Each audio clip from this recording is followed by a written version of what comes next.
I have a friend who worked in the same building for 30 years. So think about that. Every morning he got up and drove to work along that same road. Every night drove back. He said, there's nothing that I'm not aware of in relation to that road. I know every number on every box.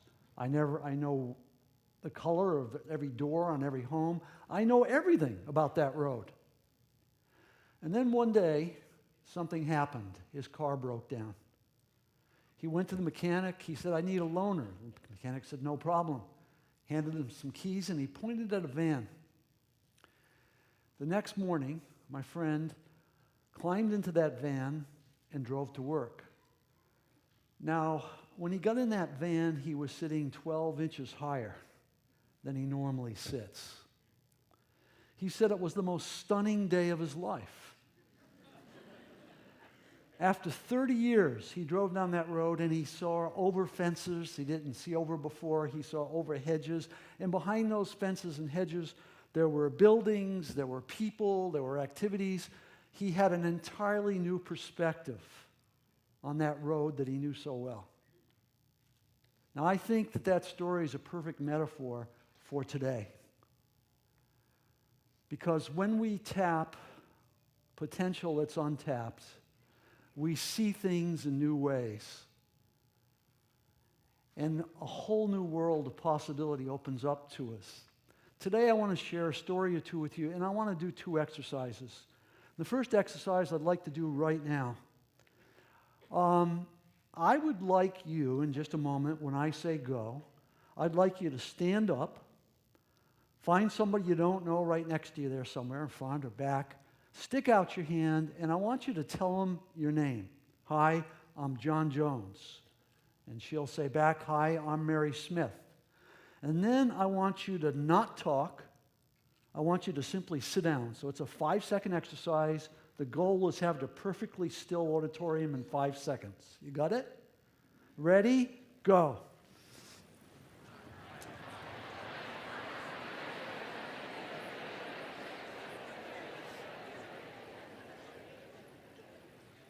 You made it with a second to spare. Congratulations. Now, you just got in the car. You've done that 1,000 times, right? You've introduced yourself. You introduce yourself to Mary, and then you look at her. And then Mary says, well, the weather in Michigan's changing. And if you get really lucky, you think of something else to say. And maybe you keep that conversation going. You've been in that car before. I'd like to share with you another story about a man who came to one of my executive classes at the business school. He was a company president. The course was called Leading Change. He sat quietly for 2 days, and then on Wednesday morning he said, can we have lunch? I said, sure. We were walking down to the cafeteria when he made an interesting declaration. He said, I know everything there is to know about leading change. I said, okay, why are you here? And he just looked at me for a minute, and then he told me a story. He said that in his corporation, there were 5 operating companies. He said, I've turned around 2 of those companies. Now, that's a powerful claim. We have CEOs that have never turned around their company. This guy's turned around 2. He said, because of that, I'm the fair-haired boy. I'm the star. He said, in our corporation, there's this big company that makes all the money.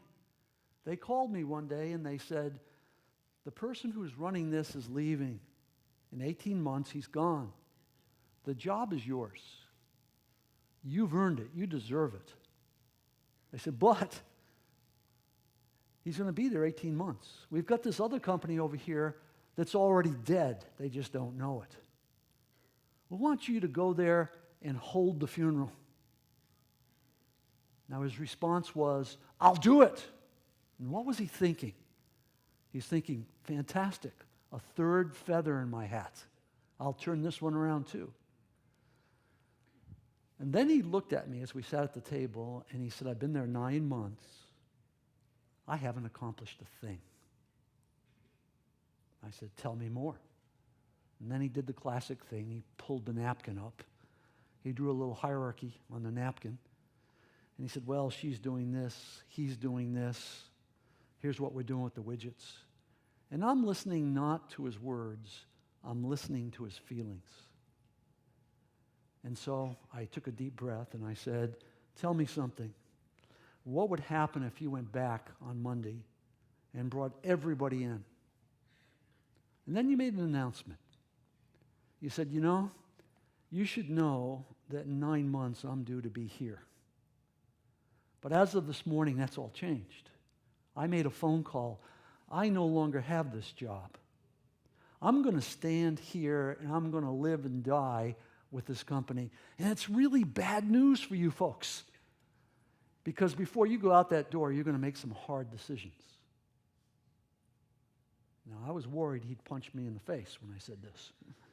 Instead, he looked at me for a second, and then he said, that's what I've been thinking. Now, here's where the story gets interesting. He grabs the napkin and he pulls it back. And he says, okay, she can't stay there. She has to go here. He can't stay at all. He has to go. And we're not going to do this to the widgets. We're going to do this to the widgets. Here's the million-dollar question. Why did the napkin change? Just a few seconds before, that napkin was perfectly acceptable. Now it's changed. The answer is, he stopped worrying about the feather in his cap. He just committed to a higher purpose, the good of that company. He put that purpose ahead of him, and the moment he did that, everything changed. When we embrace a higher purpose, meaning increases in our lives. Meaning is a part of empowerment, the scientists tell us. We feel more empowered, we take more action. When we feel more empowered, we have a greater sense of meaning, our sense of positivity goes up. And there's a really important point, because there we find a scientific mechanism in this story. We now know that you have a positivity ratio. The average person has a ratio of 2 to 1. For every negative feeling you have 2 positive feelings or thoughts, and that's a normal ratio. We also know that you can increase that ratio. And when you go above 3, the chemistry of your brain changes. You open up. You begin to make creative associations. You begin to see new things. You begin to learn new ways. And then the world knocks you down and you come back to normal. But you have a residue. You remember what you learned. You also have the possibility of discovering, I can go there by choice. I can live where the world wants me to live at 2 to 1. Or I can choose to increase that ratio. And if you do, everything changes. So suddenly this man was in a very different place. Here's a question. Did he know before he ever came that she didn't belong here? Did he know this guy had to go? Did he know the widgets needed to change? The answer is yeah. He knew that before he ever came. So how come that wasn't happening? When you have a sense of higher purpose, you're willing to face conflict. You see, moving her was a conflict. Firing him was a conflict. Changing the strategy, that was a conflict, full of conflict. But when you embrace a higher purpose and you know it's right and you know that's the core of your identity, you're willing to do things you don't do when you're in your comfort zone, when you're driving the car. When you get in the van and you have that new view, everything changes. Now, I'd like to do a second exercise. In a minute, I'm going to ask you to stand up, and I'm going to ask you to turn to that person again and introduce yourself. But I'm going to ask you to do it differently. I'm going to ask you to not tell them your name this time, because I think that's inconsequential. Instead, I'd like you to tell them your purpose. Hi, I'm passionate about. Look at your card if you're not sure what that is. Shake her hand. She'll say, I'm passionate about, and then just sit down again. This time you got 8 seconds to get perfectly silent. but we're going to do it a little differently. I'm going to warm you up, okay? Would you all stand up? Everyone stand up for a second. Now, this is what I'd like you to do. I'd like you to take your two fists and squeeze them really tight. Really tight. Oh, not tight enough. Come on, squeeze them. Now I want you to smile. Big, big smile. You can't let go of the smile. Really important. Hold the smile. Then, don't do this yet, but this is what I want you to do. I'm going to ask you to jump with me 10 times or go up on your toes. 1, 2, 3. Not yet. We're going to do that in a minute. All right? And when we get to 10, I want you to turn around, burst onto that person, and say, my purpose is, shake their hand, sit down. You got it? All right, here we go. 1, 2, 3, 4, 5, 6, 7, 8, 9, 10, go!